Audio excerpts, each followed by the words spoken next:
as I can, just so I don't waste y'all's time.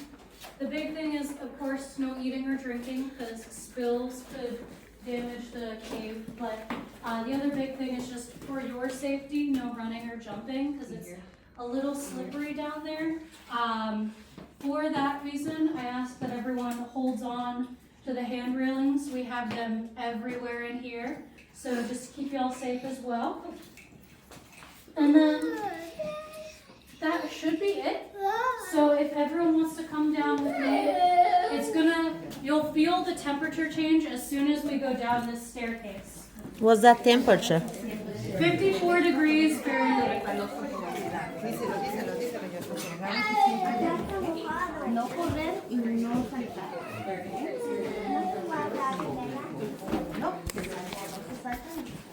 And then for my tall folks in the audience, we have a lot of low rocks that you might pitch your head on, so just keep an eye out.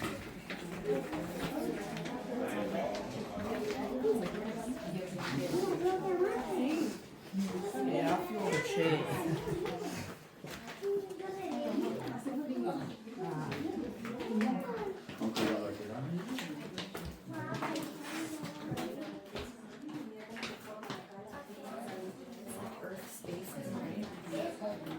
And then I think it should be fine.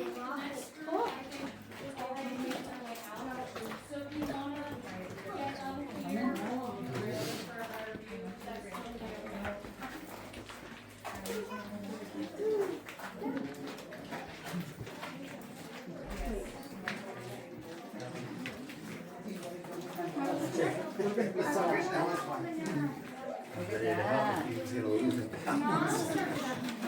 Wow, look at that.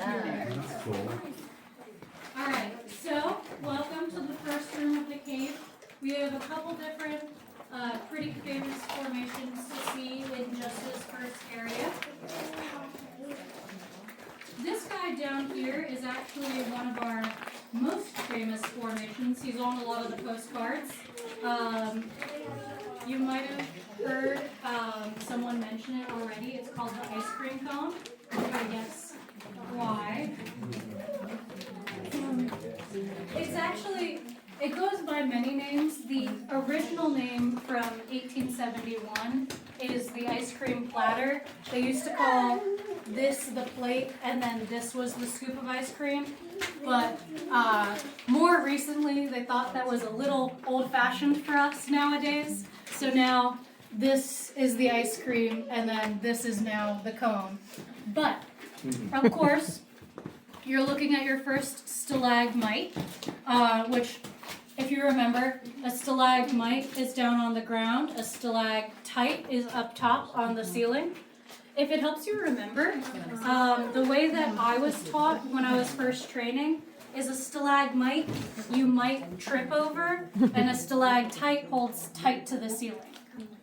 Oh yeah. So then this is the ice cream cone's stalactite up here. And you might notice that this guy is really dirty on the surface. It has that weird crust on it, the gray and orange on the surface. And so that is actually damage from smoke.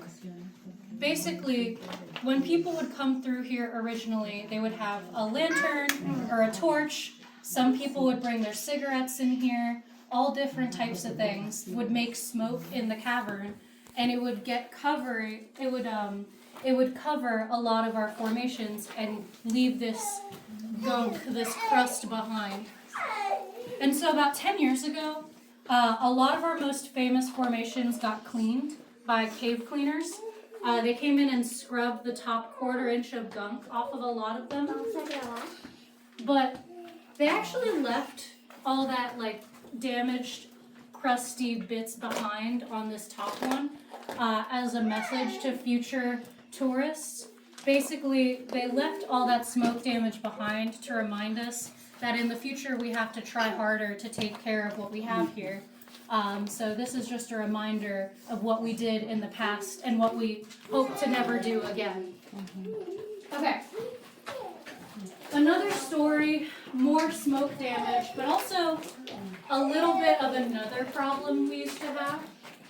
So in this back corner, it's very fresh, very clean, because actually has nothing to do with the cave cleaners. This stuff back here is pretty much as fresh as the day the cave was first discovered, because this rock ledge right here acted as a natural barrier to the smoke, so it could never really get back here. But of course, this section of the wall, that's a lot more smoke damage, and then here, it's really bad. But smoke damage, and then one other part of the story here.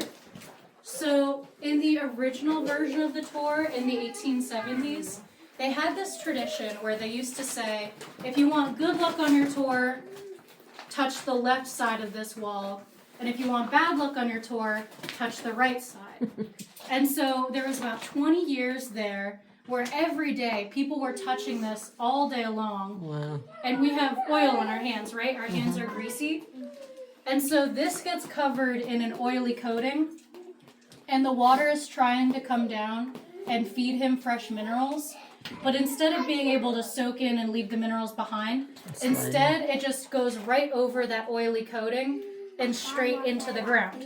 So this guy right here is actually a dying formation. It's never going to grow back ever again. But the rest of the wall is only partially damaged. It's growing, but at a way slower rate than it should. Speaking of, actually, so you can see these broken ones down on the bottom ledge. The first owner of the cave, you can't get too mad at him. He didn't know any better, but he used to let people break stalactites right off the bottom of this wall and take them home as souvenirs. But he did that because he thought that they were going to grow back really quickly. But of course, we know better than him nowadays. For them to grow a cubic inch, which you can think of the size of a Hershey Kiss, that's just about it. For them to grow a cubic inch takes 300 to 500 years, Wow. which gives you an idea of how old this is.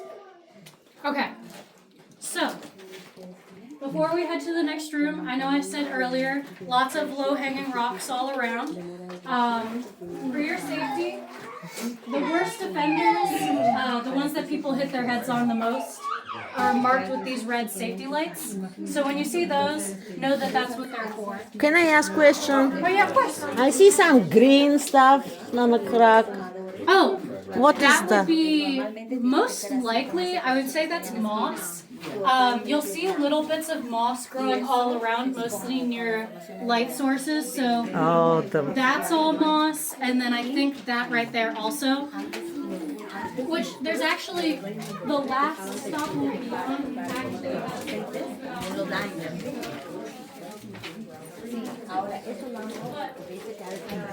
Whenever you see the moss, know that it's not supposed to be here.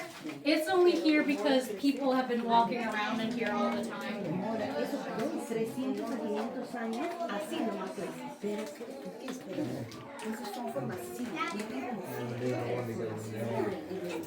Imagine being the one to go in. Oh, the spooky tunnel. oh. I said that's where the bats come from. In a way.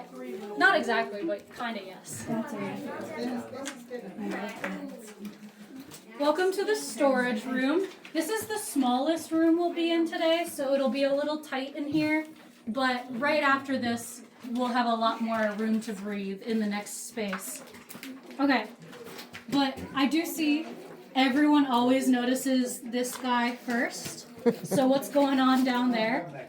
That spooky looking tunnel is one of our side passageways. We have a couple in here. So this is the first one you'll see, but there's one more to spot in the next room. So let me know if you see it in there.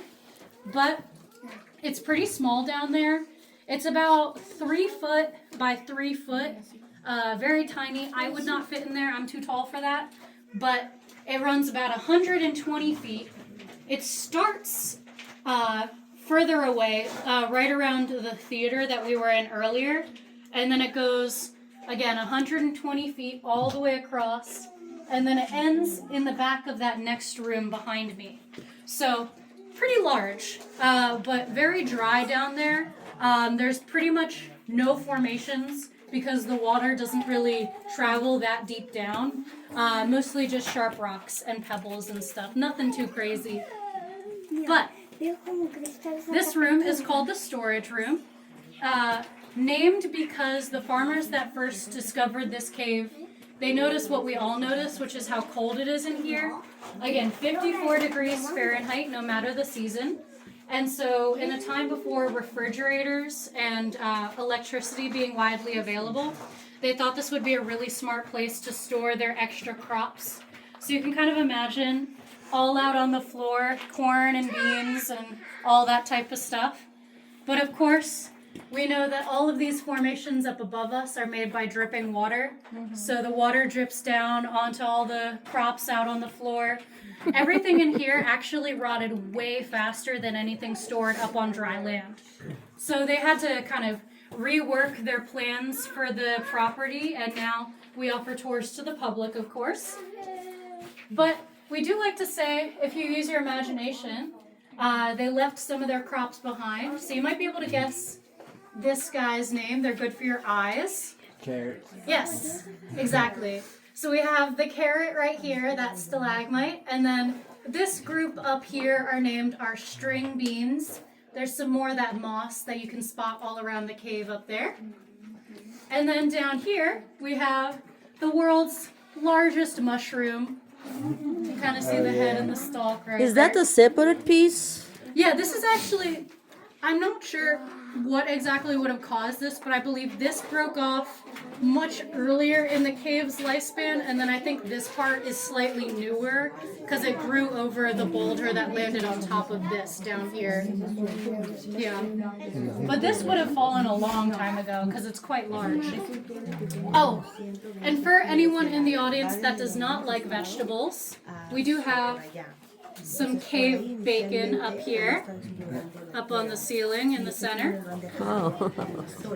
So, that's a different type of formation. We learned about stalactites and stalagmites. And now this is a type of formation named drapery.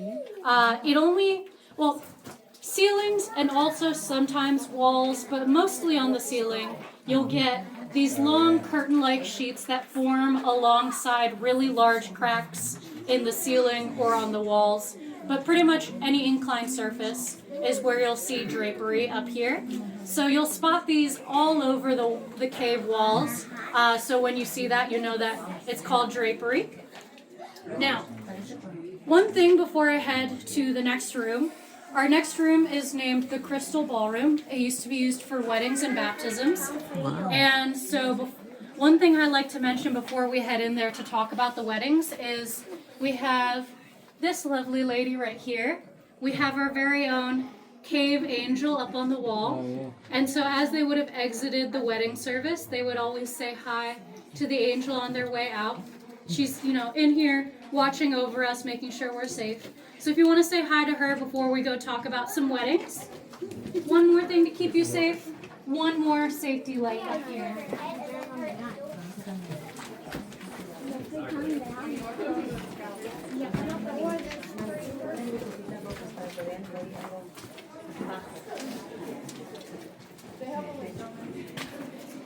And then this is the biggest room we'll be in today. So you can kind of go wherever you like. I'll be walking laps all around you to show you all the stuff in here. There's plenty of things to spot if you know what you're looking for.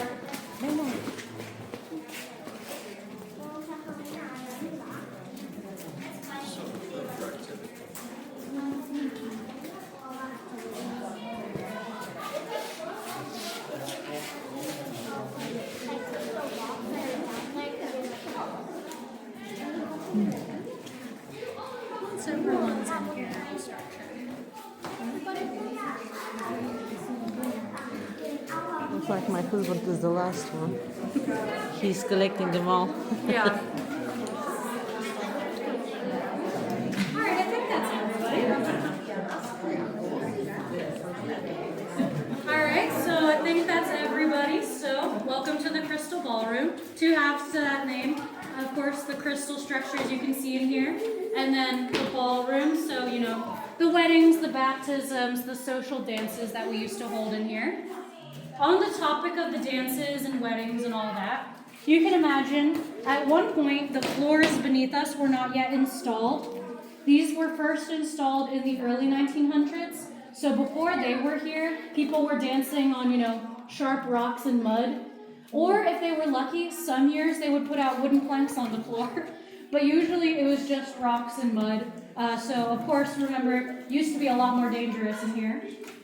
But as for entertainment at the dances, they used to have live bands that would perform on this kind of rocky ledge in the back, nicknamed the bandstand, of course. And then for refreshments, you can actually kind of spot some of the scratches up in the ceiling over here all around. So this rock ledge is where they would have originally installed the wooden hut that made the bar in here. It was pretty small. It went from here down to this, the floor. Oh my gosh. It went from here down to the floor, and then it was only about 4 feet wide. It was pretty tiny, but it offered snacks and then, drinks for the grown-ups. But as for the wedding, that's the more interesting story to tell, I think. We had 3 weddings in this room. The record number for guests was about 200. Wow. Right now, I think we have 20-something. So if you can imagine 10 times the amount of people in this space. I don't really know where they fit everybody, but that's what they always say.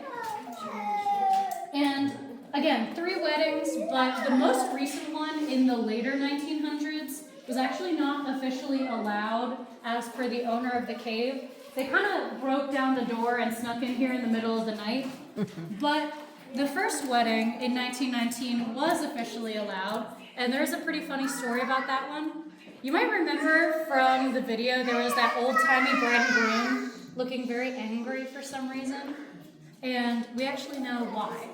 So it's kind of funny, but apparently the bride wanted a real grand piano at her wedding. So how do you get a real grand piano down in here before the floor or the stairs or all of that was installed? She paid 6 strong guys 25 cents each to carry that piano all the way from the entrance where we started today, all the way down this rock ledge, all the way across the room, and then they took that piano and parked it right in that bandstand that I showed you earlier. And now the piano apparently only played for 5 whole minutes before they had to take it right back out because the air in here holds so much moisture that it started to warp the wood of the piano, and so it went out of tune almost immediately. So pretty much right away, they took that piano right back out to the entrance. A one-way trip took about 3 hours, so both ways was about 6 hours. Wow. That was in 1919 dollars for 25 cents. So nowadays, it would have been paying them approximately $5 to $10 for 6 hours of hard labor, which I think she was ripping them off. But okay, crystals. I know everyone wants to see some beautiful crystals.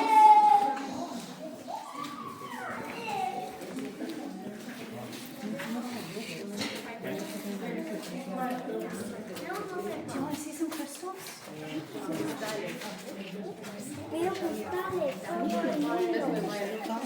All right. So what you're looking at right now is the calcite crystals. We have 3 types of crystals in this cave, mainly. We have the stalactites and stalagmites that you saw earlier, which are travertine. And then this guy, which is calcite. It's like tiny little bits that kind of cover the wall like glitter. And then the next one that we'll see in just a second is aragonite.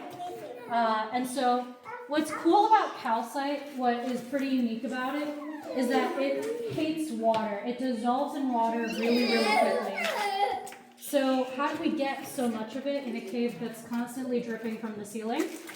We actually have this guy right up here.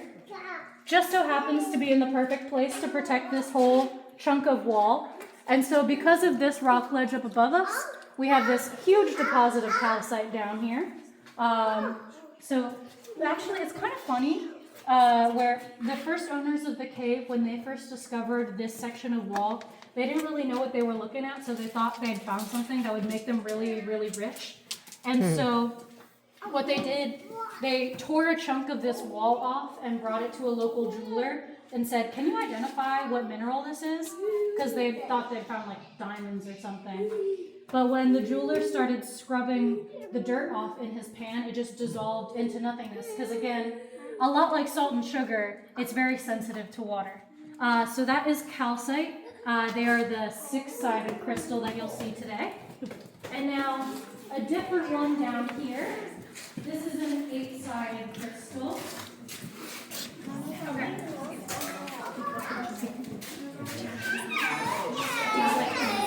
Bumpy, spiky guys. So these more bumpy, spiky formations that you'll see all around are the aragonite. These are an 8-sided crystal. And what's kind of funny, or what's interesting to me, is that all of the different crystals you'll see today are actually made of the same stuff. They're all different formations based on calcium carbonate, which is 1 calcium and 3 carbons. And it just comes down to how all those calcium carbonate molecules hang out inside the structure of the crystal that cause the different appearance and physical properties. So this guy right here, the aragonite, actually only grows when he's fully underwater. So these guys are a bit of evidence that our cave was once fully submerged. You can imagine pretty much what cut through this cavern that we're standing in today was an underground river, pretty much. There's a drop here. Oh yeah. If you're lucky, sometimes you'll be able to spot the little water droplets all around. We like to say, if you get a water droplet on the top of your head, it's 1 year of good luck, and on the tip of your nose, it's 5 years of good luck. But yeah. And if it's on your eyes? That's just a free shower. But yeah, the aragonite only grows when he's fully submerged, and so something that's interesting about them is that they grow way faster than any of the other crystals in this cave. So I know I said earlier that the travertine, the stalagmites and stalactites take upwards of 300 to 500 years to grow an inch, but the aragonite, if it were underwater once again, it would get from here down to the floor in 1 single year. So they grow way faster. Okay. I don't know if you saw, or maybe you heard, but I just turned the lights on and off at the top of the staircase. I don't think that there's a guide up there yet, but if there was, that would just let them know we're on our way up. So if someone flickers the lights later on, know that that's all that that signal means. It doesn't mean anything's wrong. And then we're going to head up the left side of the staircase, and at the top landing, there's a low-hanging rock.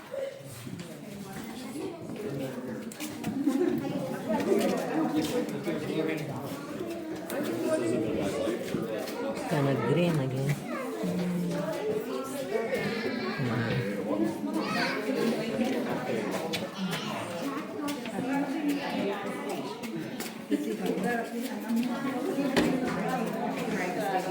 Don't put your finger in your mouth.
Somebody broke something.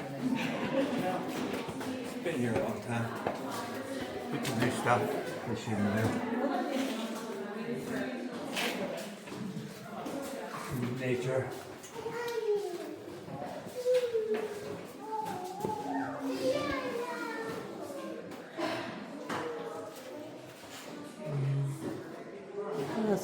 much. I love it.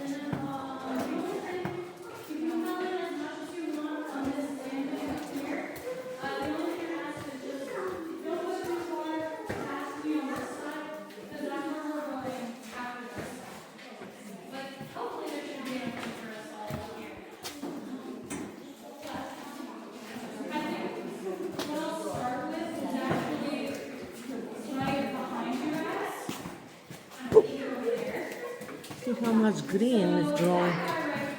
Moss. Well, The light there. that's human activity. I don't know if I picture of that. It's just because they have to keep the lights on. I still like it. 3.5 quarts or a little less than a gallon. If you want just like milk, it's a little less than that. Are we going up? Because the minerals in the water slowly grow the crystals all along the bank. So every year it gets the tiniest bit smaller, and one day Lake Inferior will be no more. So we should enjoy it while we have it. But something that's kind of funny about that little lake over there is that apparently on the olden days of the tour, that was their halfway point. Again, like they used to be climbing over here, so they would kind of all sit on that rock to take a break. And then apparently, people used to drink from Lake Inferior because sometimes, people forget to fill their canteens. Some people drink their water too fast. Apparently, they used to take sips of it, and it did not taste very good. But if you would need to take a sip from Lake Inferior, you might prefer a straw. So if you look up on the ceiling, we actually have the soda straw formations. So these guys, these little guys up here, are named the soda straws.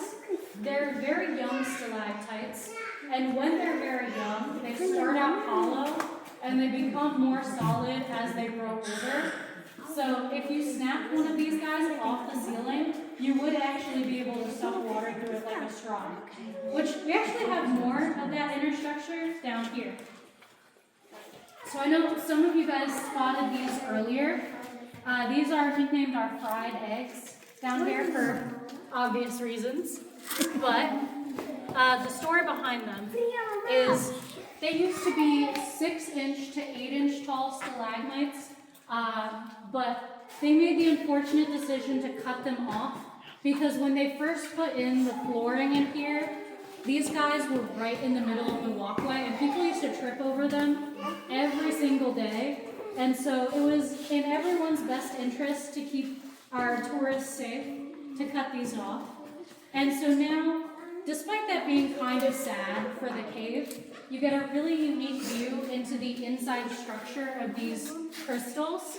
You can kind of see what I was talking about, where how they start out hollow and they have a less dense inner core in the center, and then that older outer core that is made of a much denser material.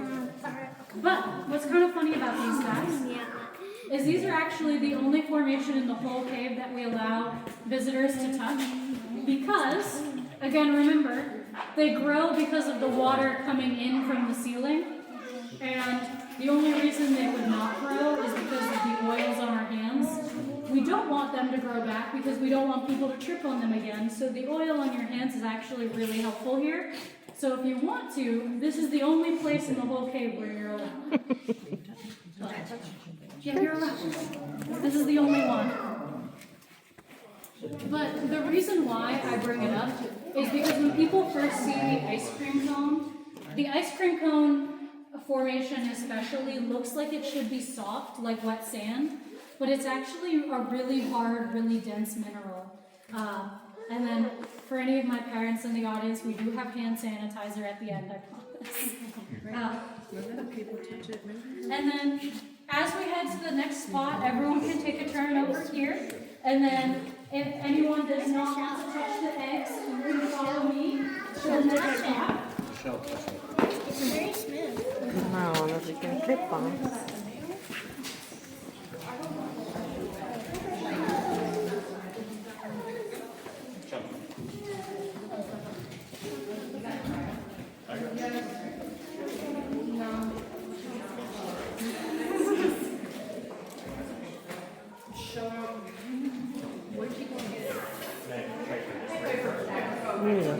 le put it?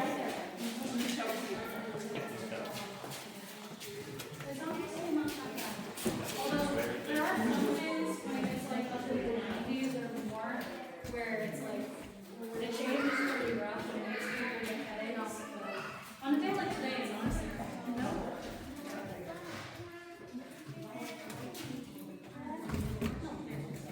Thought I dropped my wallet. It was just in the wrong pocket.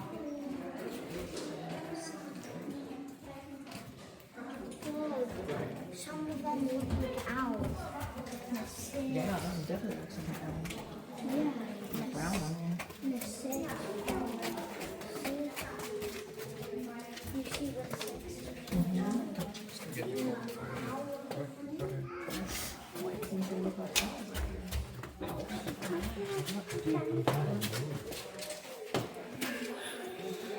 Alright, I might start chatting about this section, but hopefully I'm loud enough that y'all can hear.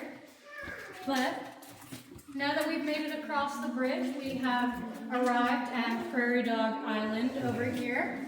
Prairie dogs. We can kind of guess how he got his name. Prairie dogs, of course, live in big families, and this is our largest grouping of stalagmites in the whole cave. But of course, a stalagmite always comes in a pair. And so up on the ceiling, we have about 200 to 250 stalactites up in Cathedral Dome up there. But you might actually notice kind of a funny similarity in the shape of the hole in Cathedral Dome and then the shape of the boulder down here. Your suspicions are correct. The boulder that makes up Prairie Dog Island was once a part of the ceiling. About 500,000 years ago, there was a lot of really strong earthquakes in the area that separated this boulder from the ceiling, and so it fell down, and it's been here ever since. We can estimate how long ago it happened based on the approximate age of these formations on top. But one particular formation I want to point out is actually right over here. So this guy has kind of a sad story behind him, this one right here. It's a cut off stalagmite like what we saw just before, but this one was cut off for a really different reason.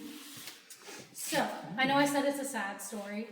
The first owner of the cave, when he died about 100 years ago, he wrote in his final will that he wanted his headstone to be made out of one of the formations of the cave that he had dedicated his life to. And so at first all of his business partners were like, no, that's crazy, we're not going to let you do that. And so 10 years pass, and then his son finds the will and reads it and says to himself, Dad, I'm going to do right by your final wishes. And so secretly, in the middle of the night, the son comes in and saws off the top of that formation right there and takes it to his dad's gravesite, plants it next to the original headstone, and it's been there ever since for just about 100 years. So when it was originally harvested, it would have been a section about a foot long, but nowadays, if you went back to it, it would probably be the size of the nail on my thumb because it's been exposed to the outside elements for so long. Wow. These guys are really sensitive. They don't like the wind, they don't like the rain, they don't like the heat, they don't like the cold, and especially around the 1970s, the acid rain would have really messed them up. So they really can only succeed in perfect cave conditions, which is why we no longer allow people to remove things from the cave. But something a little special, the next portion of the tour is called Lights Out. And now when I say lights out, it's not going to be totally dark, don't worry. Basically, the idea is to mimic the original tours that would have been guided through here with only a lantern. But I'm going to have my flashlight on to mimic my lantern, and then right after I'm done with that, if everyone is super chill and we have time, I can also show you how the cave glows in the dark with my black light, because this flashlight also has a black light hidden in it. So, the only thing I ask is people don't move around too much, because I get a little scared that someone's going to slip.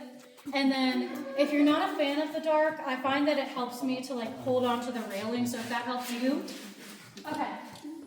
But if we're ready, in 3, 2, 1, and welcome. welcome to 1871. But Wow. of course, I would have had my lantern. So this is about how much the lantern light would give off. You can see how much bigger the cave looks. And you can also see there's these natural colors that the big lights kind of wash away. There's all these purples and oranges and creams and browns. You can even see like the glittery bits of water droplets all on the ceiling. But, of course, let's talk about 1871 for a second. We would have been all tied together in a human chain, climbing slowly, carefully, all the way across to our halfway point. And now, to get all the way here, all the way to the back, it would have taken somewhere between 3 to 4 hours of really hard climbing, because the original tour took just about 6 to 8 hours, depending on how experienced the tourists were at rock climbing. So I would have parked you guys all along this top ledge over here, and I would have been sitting right up here, holding my lamp. When one person started to slip, I had to come grab you and pull you back up. But imagine the unfortunate situation that I come to grab you, and then I drop my lantern, and suddenly we're back in darkness for just a moment. We would have been stuck waiting for the next tour to come through and save us for about 3 hours to maybe even 3 days, depending on the time of year. But of course, thanks to modern technology, I can just turn the big lights on whenever I want. But something you would have never seen back then is the cave glowing in the dark from the black light. So all that beautiful green right there is actually the calcium in the calcium carbonate that makes these crystals. But there's all different types of colors to see. You can actually, on this rock that I'm sitting next to, there's tiny little, they're called trace minerals, little tiny specks of other minerals. I think the orange one is manganese, but I forget what the purple bits are. But there's all different ones to see. And then the last thing I'll mention is, actually let me do this guy, because you can see this one easier. So this one, if I hold the flashlight on it for long enough, it'll actually kind of hold onto a charge, and then when I turn the light off, it'll like poof in front of our eyes. So if everyone can see that guy, just keep your eyes right on him. What is that? And keep an eye on him. Did you see it? Nothing. All right, I'll try that one again. There it is. So I'm gonna try charging him up one more time. And so when I turn off the flashlight, just kind of keep your eyes right on him, and then it'll kind of flash right in front of us. Alright, I think that should be long enough. Let's try again. Did you see it? Yes. Right? Isn't that cool? Yeah. But that's the kind of thing that's a lot harder to spot when the big lights are on. So actually, I'll put this to a vote, you know? If you guys want the big light back on, you can raise your left hand. If you want the big lights to stay off, you can raise your right. Alright. Okay. I'll do this. Welcome back to the real world. I'm the spell. Okay. Now this next bit, I'm not going to go up because I hurt my knee. So if anyone else is not feeling the steps, you can come down with me to the lower landing. But it's just a quick stop up here so that everyone can get a turn. You'll just go up the left side to reach Lookout Point up there. Let me sneak down as well. Yeah. But the worst of the stairs is finally over. It's pretty easy from here.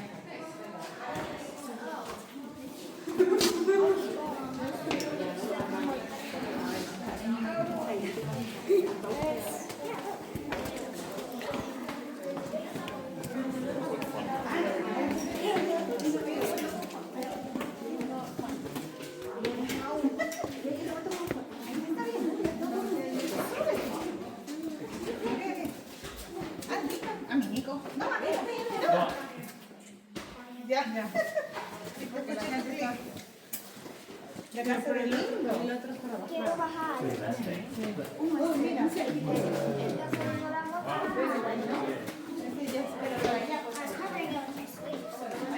Que no estoy con mi pelo sin peinar, pero bueno, se te cae, se cae. Mira esta cara,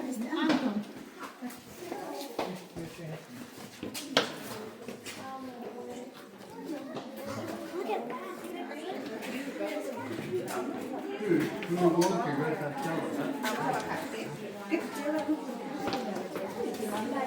¿Ya? Te cojo fuerte, no tan fuerte, ¿ya? Solo menos. Ok, un poquito más. No quiero que te resbales, Pablo. Kyle, right there.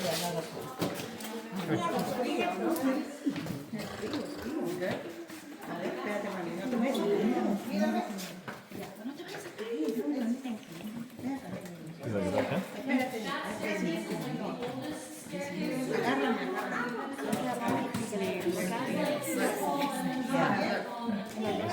Just wait.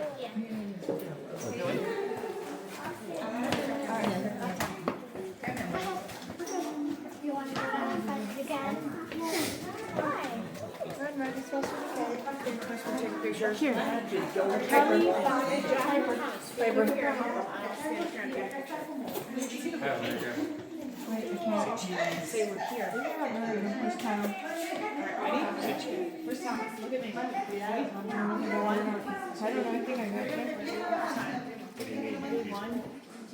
to go down and again? Why?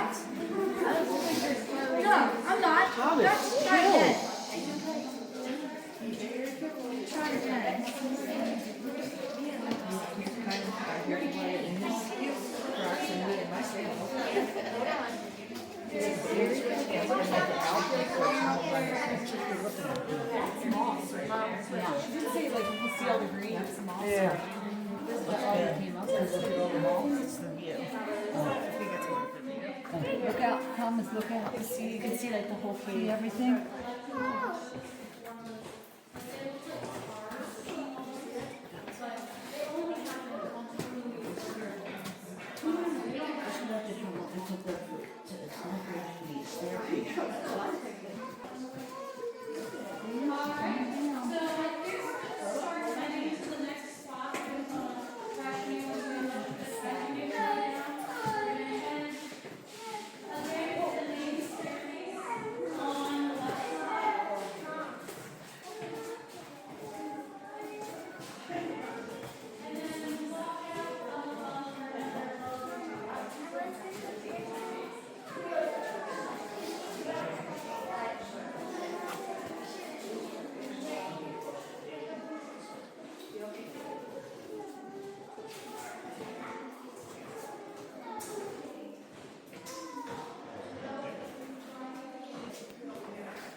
But I'm sure you're all wondering, we're in a crystal cave, so where are all the crystals at? Well, if we look at this from the wall, it might not look too impressive right now.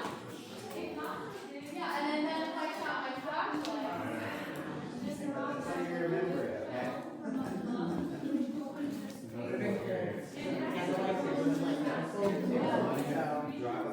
so the early explorers came and saw this. They got really excited because they thought it was diamonds. One more thing. So the chip right here in the local tours.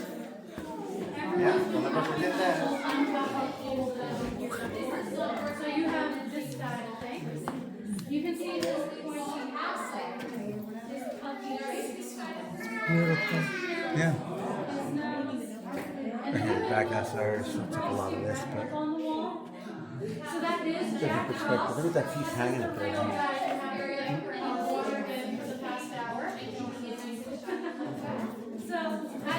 Oh yeah.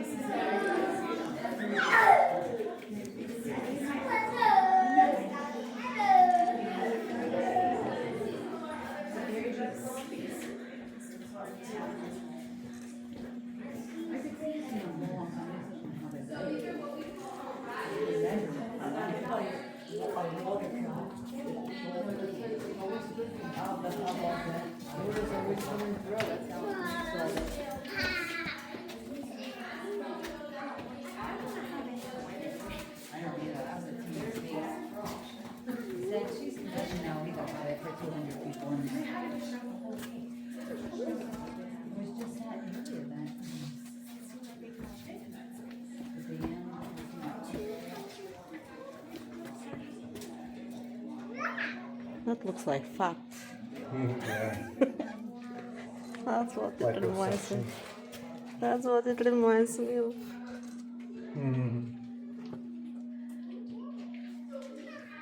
Oops.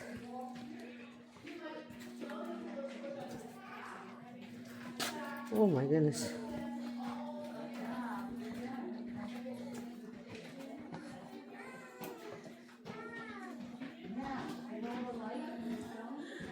I got dripped on. Hmm? Just a dream got my eye. Do you see the stalactite and stalagmite? Yeah, I took pictures already of all this, but Oh, I just hit another drop fell on me. Yes, yes, we're coming. yeah. This picture itself so that the right number go in as we come out. Thanks. Yeah. I would never I want was to struggling so I could get some good pictures. Oh no, you're all good. That's a fancy camera. Oh, I'm coming. Alright. I was tempted not to go up the steps, but then I'm thinking I'm gonna lose a lot if I don't go up the steps. It was very beautiful. Thank you so much. Thank you for coming. Oh my goodness, that was my wish for a couple of years now. Finally, we made it back. I love that.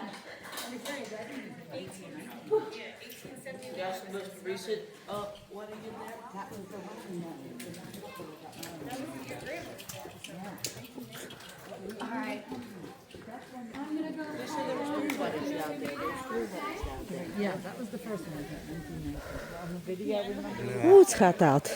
Yeah, I get a small side effect of having